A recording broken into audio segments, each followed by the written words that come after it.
बकरों की मौत मरोगे क्या। वीर शिरोमणि महाराणा प्रताप जी ने सभी समाज के सभी वर्गों के साथ लेकर लड़ाइयाँ लड़ी और कभी भी दूसरों का नुकसान नहीं किया। करेंगे सरकार को हम ये कहना चाहते हैं कि अगर हमारी इस तरह से अनदेखी रही तो हमारा समाज कुछ ना कुछ फिर सोचने पे मजबूर होगा कि अपनी संस्कृति अपने धर्म को बचाए रखने के लिए आदमी को संघर्षशील रहना चाहिए और हमेशा त्यागी रहना चाहिए। संगठित होकर किसी के डिवाइड रूल के झांसे में ना आकर सनातन की सेवा करते रहेंगे। राजपूत सभा करनाल की ओर से वीर शिरोमणि महाराणा प्रताप जी की 427वीं पुण्यतिथि मनाई गई। इस दौरान सभा के पदाधिकारियों की तरफ से उन्हें श्रद्धांजलि अर्पित की गई, साथ ही पुष्पांजलि भी दी गई। आपको बता दें कि सभा के पदाधिकारियों ने विस्तार पूर्वक उनके जीवन के बारे में बताया और बताया कि किस तरह से उनका जीवन संघर्षपूर्ण रहा है और विदेशी आक्रमणकारी जिस तरह से इस देश पर हमला करते थे, उन्होंने अदम्य साहस और वीरता का परिचय देते हुए इन आक्रमणकारियों को यहाँ से खदेड़ने का काम किया। इसलिए उन्हें शत शत नमन किया जाता है। देखिए ये रिपोर्ट। महाराणा प्रताप जी की 427वीं पुण्यतिथि आज जो है राजपूत धर्मशाला सेक्टर 8 करनाल में मनाई गई। महाराणा प्रताप जी के जीवन से हमें यही शिक्षा मिलती है कि अपनी संस्कृति अपने धर्म को बचाए रखने के लिए आदमी को संघर्षशील रहना चाहिए और हमेशा त्यागी रहना चाहिए। अपने सुख दुख का त्याग करके संस्कृति को बचाना और दूसरे योद्धाओं की तरह जो है आगे लड़के रहना जो है वो उनकी एक प्रेरणा थी। और उन्होंने जो समाज के लिए जो कार्य किए हैं, हर बरादरी को लेकर के, हर समाज के हर व्यक्ति के साथ उनका साथ था और उसी को जो है उन्होंने आगे बढ़ाया है। उसी के लिए हम अपने युवाओं से भी ये प्रार्थना करते हैं कि समाज में जो है अच्छा व्यवहार बनाए रखें, दूसरे समाज के लोगों के साथ भी। बच्चे शिक्षा की तरफ ध्यान दें। ये सब जो है हमारी बुजुर्गों का हमारे आदेश है या हमारा कर्तव्य लगा है बच्चों का कि पूरे समाज को सुरक्षित रखने का अपना दायित्व उनके कंधों पे होना चाहिए। एक ऐसा राज परिवार था जिन्होंने कभी भी मुगलों की सत्ता को स्वीकार नहीं किया और भारत की आज़ादी की नींव रखी। इतिहासकारों ने उनको पहला स्वतंत्रता सेनानी लिखा है, क्योंकि वही एक ऐसे पहले वीर हुए हैं जिन्होंने आगे स्वतंत्रता की नींव रखी और आगे अखंड ज्योति जगाई। और ऐसे वीर योद्धा की पुण्यतिथि पे आज सारा समाज नतमस्तक है और उनको दिल से श्रद्धांजलि अर्पित करते हैं। महाराणा प्रताप जी की पुण्यतिथि उनके बलिदान दिवस के रूप में मना रहे हैं। महाराणा प्रताप जी की जीवनी से हमें जो प्रेरणा मिलती है और जो ज्ञान मिलता है कि महाराणा प्रताप जी के और राजपूतों के उस समय इतनी मुगलों के शासन में डिवाइड एंड रूल के शिकार होकर हम संगठित ना होकर इस तरह हारते रहे और मुसलमानों का राज एक तरह से हमने ही कराया है। तो हम आशा करते हैं कि संगठित होकर किसी के डिवाइड रूल के झांसे में ना आकर सनातन की सेवा करते रहेंगे। हमारा वीर शिरोमणि महाराणा प्रताप जी का 427वां बलिदान दिवस मनाया गया और उनको भावभीनी श्रद्धांजलि और आदरांजलि अर्पित की गई। समाज के सभी सदस्यों ने इसमें बढ़ चढ़ कर भाग लिया। आज के युवाओं को यही संदेश है कि वे वीर शिरोमणि महाराणा प्रताप जी के इतिहास को पढ़ें और उन्होंने जो सिखाया है उस मार्ग पर चलें। वीर शिरोमणि महाराणा प्रताप जी ने सभी समाज के सभी वर्गों के साथ लेकर लड़ाइयाँ लड़ी और कभी भी दूसरों का नुकसान नहीं किया। भारतीय संस्कृति और सुरक्षा को हमेशा ध्यान में रखते हुए अपना पूरा जीवन संघर्षों में बिता दिया। देश, स्वाभिमान और मातृभूमि और स्त्रियों की रक्षा के लिए अपना जीवन पूरी तरह से संघर्ष में रखा। हम वीर शिरोमणि महाराणा प्रताप जी की पुण्यतिथि मना रहे हैं और समाज ने इकट्ठा होकर के फैसला किया था कि भाई हम, क्योंकि वो क्षत्रिय समाज में पैदा हुए हैं तो हमारा ये फर्ज बनता है कि उनकी पुण्यतिथि हम मनाएं। और सरकार से हम ये आज कहना चाहते हैं कि 4 जो हमारी पार्लियामेंट्री सीटें हैं 4 पे हम मतलब काफ़ी अपना प्रस्ताव रखते हैं, लेकिन किसी भी सरकार ने आज तक ये सोचा नहीं कि भाई हमें मतलब MP की टिकट दी जाए मेंबर पार्लियामेंट के लिए। दूसरी सरकारों ने HPSC का मेंबर हमारा बनाया, कांग्रेस सरकार में भी एक हमारा HPSC का मेंबर रहा और हुड्डा सरकार में भी रहा, भजनलाल जी ने भी बनाया। इस सरकार ने हमारा कोई HPSC का मेंबर भी नहीं बनाया। और युवाओं को हम ये संदेश देना चाहते हैं कि आज दिया हमने संदेश कि आज तलवारों की लड़ाई नहीं रही और अपनी पढ़ाई करेंगे और युवाओं को दिया कि हम मिलजुल करके काम करेंगे। सरकार को हम ये कहना चाहते हैं कि अगर हमारी इस तरह से अनदेखी रही तो हमारा समाज कुछ ना कुछ फिर सोचने पे मजबूर होगा। जो भी पार्टी हमें राज्यसभा में कोई हमारा आज तक आदमी नहीं गया, जो भी पार्टी हमें पार्लियामेंट में पार्लियामेंट्री टिकट देगी हम उसके बारे में सोचेंगे, भाई हम उनको वोट करेंगे, अन्यथा हम अपने हिसाब से फिर जहाँ चाहे फिर वहाँ वोट करेंगे। प्रताप जी की पुण्यतिथि है आज। महाराणा प्रताप स्मृति भवन के अंदर सेक्टर 8 के अंदर आज उनकी पुण्यतिथि मनाई गई।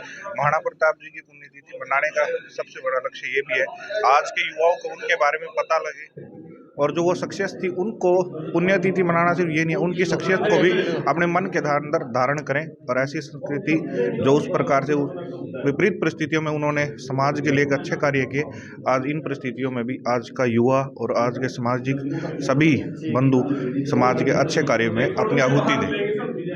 वर्तमान हमारा समाज है उस पर बोलना चाहूँगा कि हम सभी समाज को साथ लेकर चले। और जैसे महाराणा प्रताप जी के समय भी राजपूतों ने एकता नहीं दिखाई थी, मेरा निजी विचार है ये, अगर उस समय भी हमने एकता दिखाई होती तो शायद भारत में मुगल कभी ना आते। मेरे जीवन के प्रेरक एवं संबल पूज्य श्री धन सिंह जी को प्रणाम और प्रणाम उन असंख्य महापुरुषों को जिनके अतुल्य त्याग और बलिदान के कारण, उन शत्राणियों के अद्भुत जौहर के कारण आज हम राजपूत कहलाने में गर्व का अनुभव करते हैं। आप सबको प्रणाम। यहाँ विराजे राजपूत सरदारों को जिनके हृदय में रजपूती विराजमान है, और उस महापुरुष को प्रणाम जिसके अड़िग संकल्प के कारण कभी भी मेवाड़ की धरती झुकी नहीं। राजस्थान की एक संस्था है जो 80 सालों से काम कर रही है, नाम सुना होगा। 2 साल पहले उस संस्था के 75 साल पूरे हुए थे, तब हीरक जयंती समारोह के नाम से एक विशाल कार्यक्रम आयोजित किया गया था जिसमें 7 लाख से ज्यादा राजस्थान के राजपूत इकट्ठे हुए थे। जुड़े में काम करता हूँ मैं शोध विभाग में, और अभी आपके हरियाणा क्षेत्र में लगभग 15-20 दिनों से इस इलाके की जिम्मेदारी मिली है। उस हिसाब से 28 जनवरी को दिल्ली में कार्यक्रम पूज्य श्री धन सिंह जी जयंती समारोह, उसी के निमित्त इस इलाके में घूमना हो रहा है। कई साथियों से मिलना हो रहा है, कई साथियों से अभी तक मिलना नहीं हुआ है। अपनी बात शुरू करता हूँ।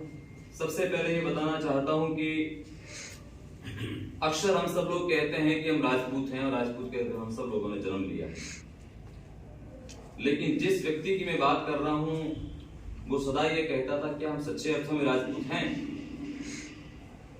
या सिर्फ केवल राजपूत के घर हमने जन्म लिया।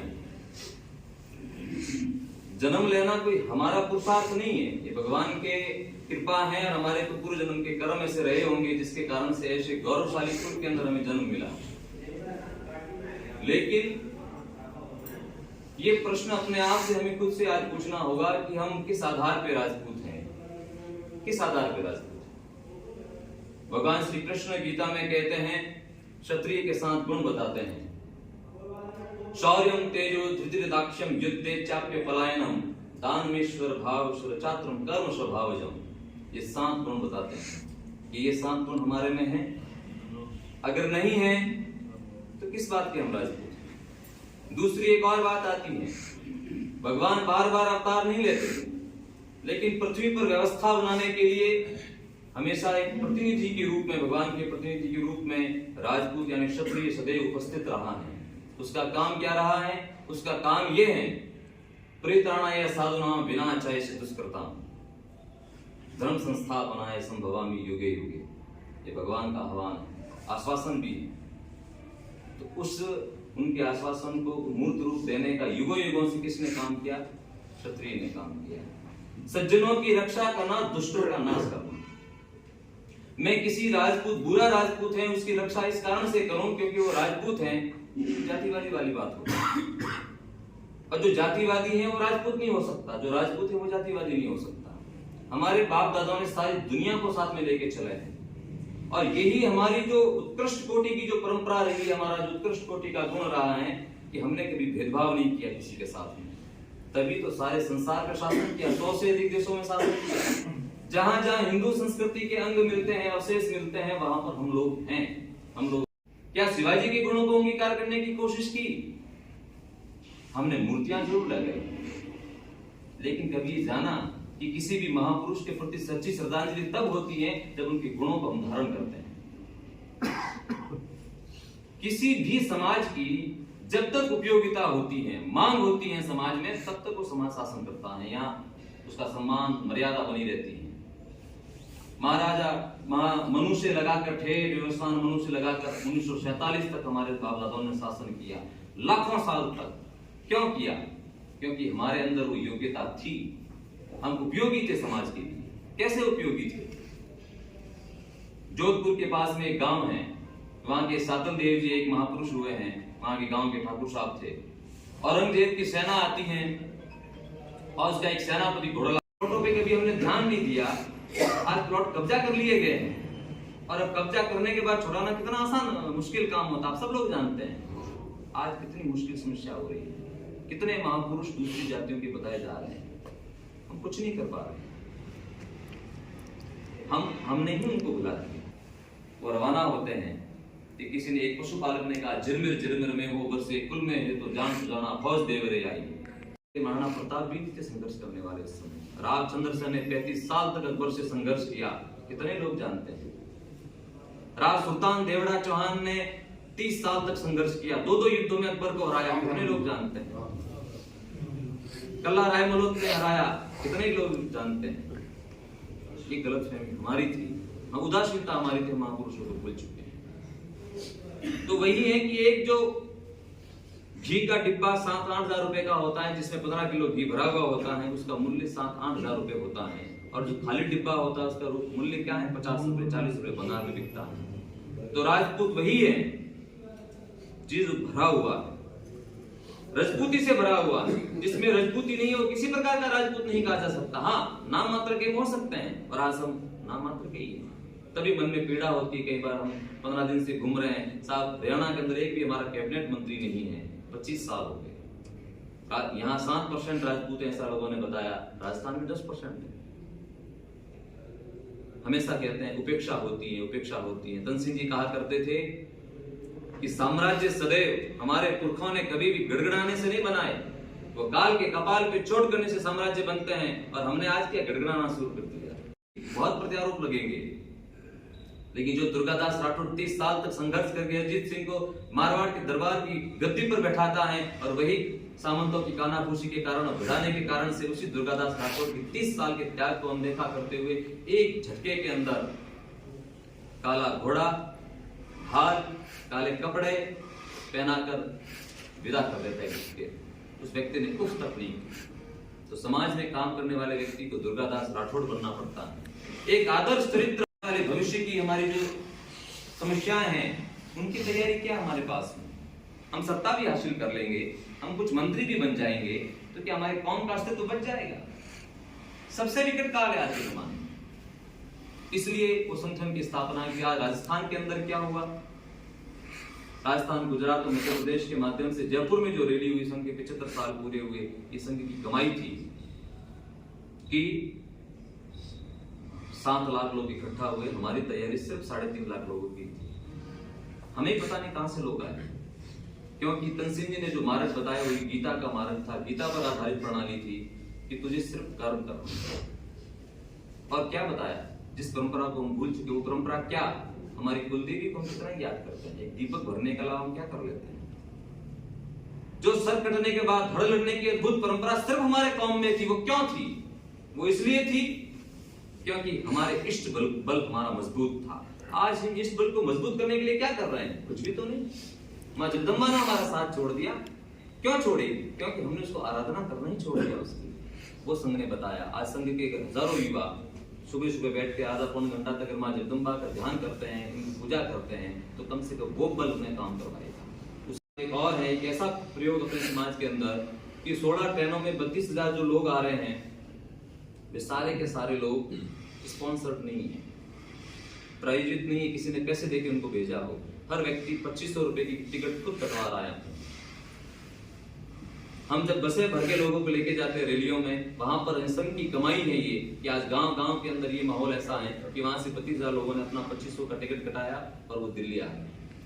और उसके अलावा 1,000 बसें जो जयपुर दिल्ली के निकट इलाके जिले पड़ते हैं राजस्थान के, 5 से 40,000 लोग को आ रहे हैं, यानी 60-70,000 की संख्या केवल राजस्थान से आ रही है, 1,000 किलोमीटर दूर से।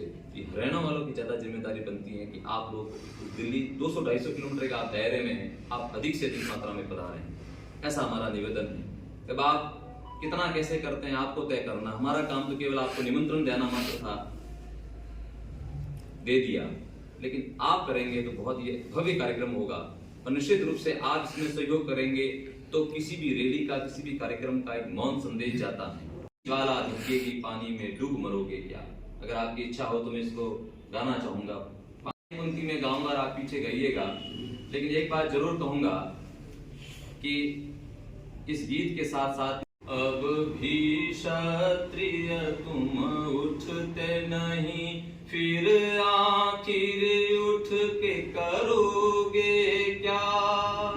अब भी क्षत्रिय तुम उठते नहीं, फिर आखिर उठ के करोगे क्या।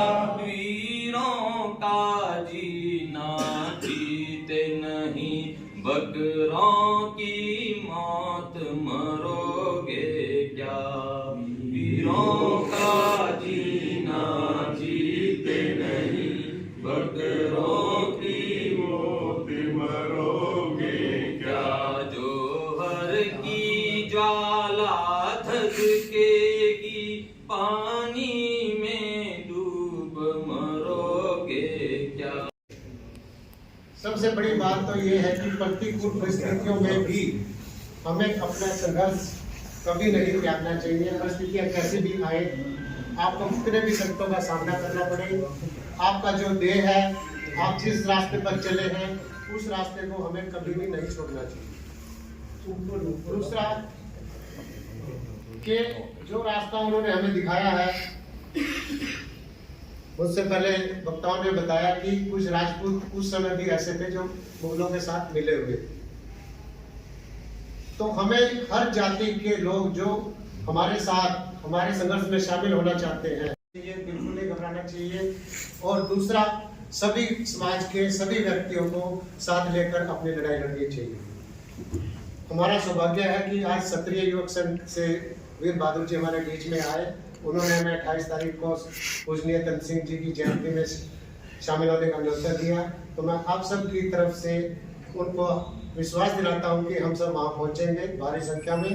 और लेकिन जो आज उन्होंने बताया राजपूती संस्कृति के इतिहास, वर्तमान और भविष्य की क्या हालत है, कैसे हमारा इतिहास बड़ा समृद्ध था, शक्तिशाली था, लेकिन वर्तमान में और भविष्य में हमने उसको कैसे बना के रखना है। पहले प्रजातंत्र था, लड़ाई का जमाना था, तलवार का जमाना था, उसी की वजह से हमें जागीरदारें मिली थी, उसी की वजह से हमें राज्य मिले थे। लेकिन आज के समय में लड़ाई दूसरों पे तलवार चलाने से, उन्होंने ही बोला है, मेरे को बड़ी अच्छी लगी बात हो, तलवार दूसरों पे चलाने से राज्य नहीं मिलेगा। कैप्टन साहब ने भी जो सेना में रहते सर्विस की है, उन्होंने भी बोला कि आज सेना में रहते उन्होंने बहुत गोलियां बंदूकें चलाई हैं, गोलियां दूसरों पे चलाई भी हैं, लेकिन उन्होंने भी बोला कि आज गोलियों का जमाना ही नहीं है, आज तो सिर्फ पढ़ाई का जमाना है। और तलवार हमने दूसरों पे नहीं चलानी, अपने अहम पे चलानी है। वीर बहादुर जी ने बड़ी अच्छी बात बोली है, मेरे को ये बात बड़ी अच्छी लगी। तलवार दूसरों पे नहीं चलानी है, अपने अहम पे चलानी है, अपनी ईगो खत्म करनी है। हमने ईगो बिल्कुल भी नहीं रखनी है, अपनी आपसी एकता बना के रखनी है, तभी हमारा समाज कामयाब होगा। और प्रजातंत्र में जिस तरह से भी हम एक दूसरे का साथ दे सकते हैं, हमें वो साथ देना है।